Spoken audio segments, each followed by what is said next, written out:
The wind carried dust across the Montana Valley the morning everything changed, and nobody on that ranch could have guessed that a barefoot child would arrive carrying a secret capable of burning the whole territory to the ground.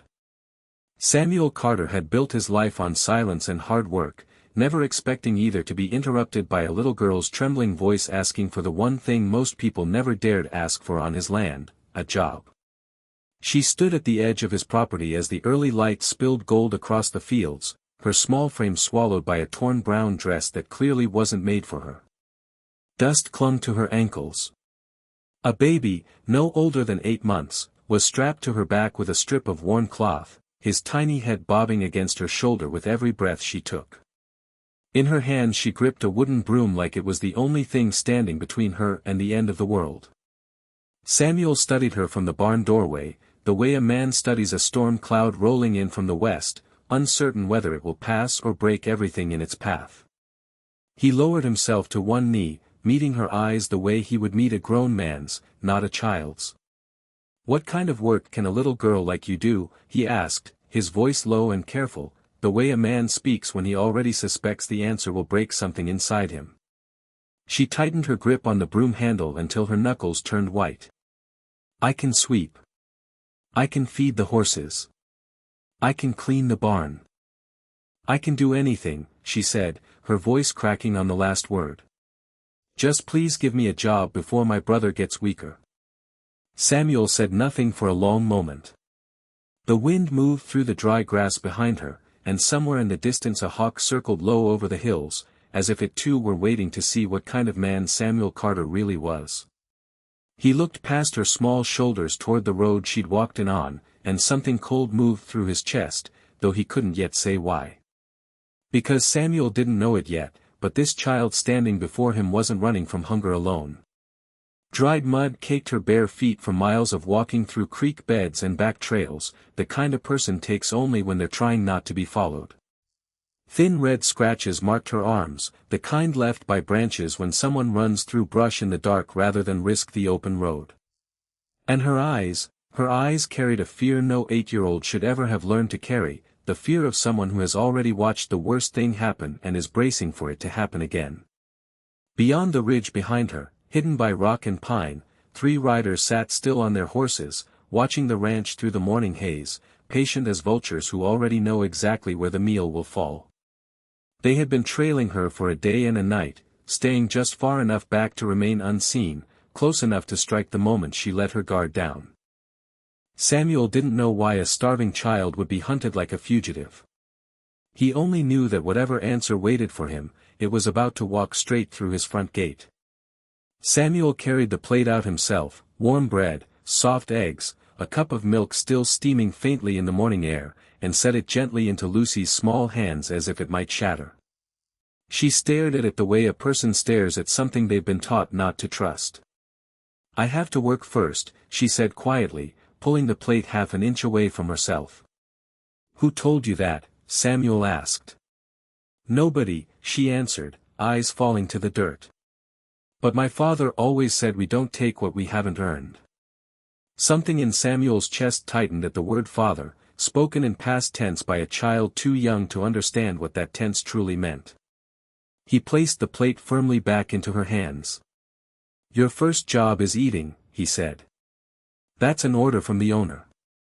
It was the smallest joke, but it was enough to loosen something behind her eyes, and for the first time since she'd arrived, Lucy allowed herself to sit in the shade of the barn and eat like a child instead of a soldier. That evening, while Samuel worked leather at his bench, he heard something that stopped his hands cold, the soft creak of a horse's saddle far off in the darkness.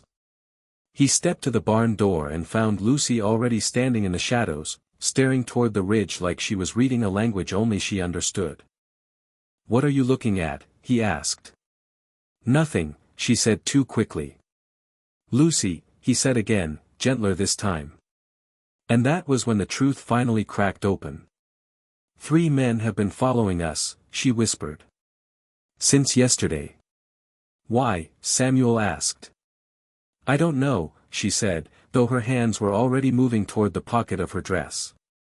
She pulled out a small silver locket, its surface worn smooth from being clutched too many times by frightened fingers. Your father told me never to let them take this, she said, though it wasn't clear anymore whether she meant her father or someone else's warning passed down through her. Samuel opened it carefully. Inside was a faded photograph of two parents who no longer existed in this world, and folded behind it, a single scrap of paper bearing words that turned the quiet evening into something far more dangerous. If anything happens to me, find Samuel Carter. The truth about Black Ridge is hidden beneath the old grain floor. Samuel looked up at her, stunned. Did your father know me? He asked. She nodded slowly. He said you were the only man in the valley he trusted. Before Samuel could ask anything more, a low whistle cut through the darkness beyond the tree line, and Lucy's entire body went rigid, the way a rabbit freezes the instant it senses the shadow of a hawk overhead. 3 riders emerged on the ridge above the ranch, their silhouettes black against the fading orange sky, and one voice rang out across the valley with a demand that would change everything. Bring us the girl. Samuel rose to his feet, placing himself between the darkness and the child who had just handed him her father's dying wish. Whatever Black Ridge was, whatever secret had been buried beneath that grain floor, it was about to come looking for him, whether he was ready for it or not. The fire came just before midnight, orange light crawling up into the black sky where the old grain shed used to stand, and Samuel knew in that instant that Victor Hale hadn't ridden onto his land with 8 armed men simply to make threats. He'd come to make certain nothing survived the night, not the evidence, not the truth, and if it came to it, not the children either. Samuel had already forced Victor to the ground once beside the water trough, pinning him in the mud with the kind of strength that came from years of breaking wild horses rather than breaking men, yet Victor had only smiled up at him with the calm cruelty of someone who'd already planned 3 moves ahead. You think winning this fight changes anything, Victor had said, and Samuel had felt the ground shift beneath him even before he turned to see the smoke rising against the stars. He ran. Dust and ash filled the air as he crossed the yard, past overturned water buckets and a fence Victor's men had torn open in the chaos, his boots pounding the earth in rhythm with his own heartbeat. Lucy, he called out, throwing open the cellar door. I'm here. In the dim light below, he found her curled around Ben, her small body shielding the babies from the sound of gunfire and shouting above them, her eyes wide but steady, the eyes of a child who had already learned how to survive worse nights than this one. Samuel carried them both out through the back of the farmhouse as the flames licked higher behind them, smoke curling across the yard like a living thing determined to swallow everything Lucy's father had died protecting.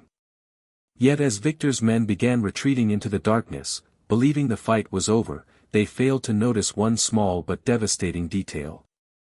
Lucy had never let go of the iron box. I didn't leave it, she said, holding it out to Samuel with trembling arms. He looked at her, stunned. You were scared, he said. I was, she admitted, but my father said the truth was more important than being scared. In that single sentence, standing amid the smoke and ruin of the ranch, Samuel understood exactly what kind of man Lucy's father had been, and exactly what kind of woman this little girl was already becoming. By morning, Samuel rode into town with Lucy at his side, the iron box resting across his saddle, and a line of ranchers behind him who had once believed they were alone in losing everything to Victor Hale's forged papers and false debts. The land records inside that box told a story Victor could no longer talk his way around, and within days, his grip on the valley began to crumble like dry earth beneath a spring flood. Samuel didn't stop there. He repaired the old house on the eastern edge of his property, turning the land around it into a small farm meant for 2 children who had once walked through his gate believing they had to earn every single kindness life offered them. Lucy kept her broom. When Samuel asked her why, she only smiled and said, because that's what I carried when I came here. And now, he asked. Now, she said, looking out over fields that finally belonged to her, I carry hope. Years later, people in that valley still spoke of the morning a starving child arrived asking for honest work instead of charity, never realizing she would leave behind a legacy far greater than either. If this story moved you, hit like, subscribe to Meaningful Impact 2.1, and tell me in the comments, would you have opened that door the way Samuel did?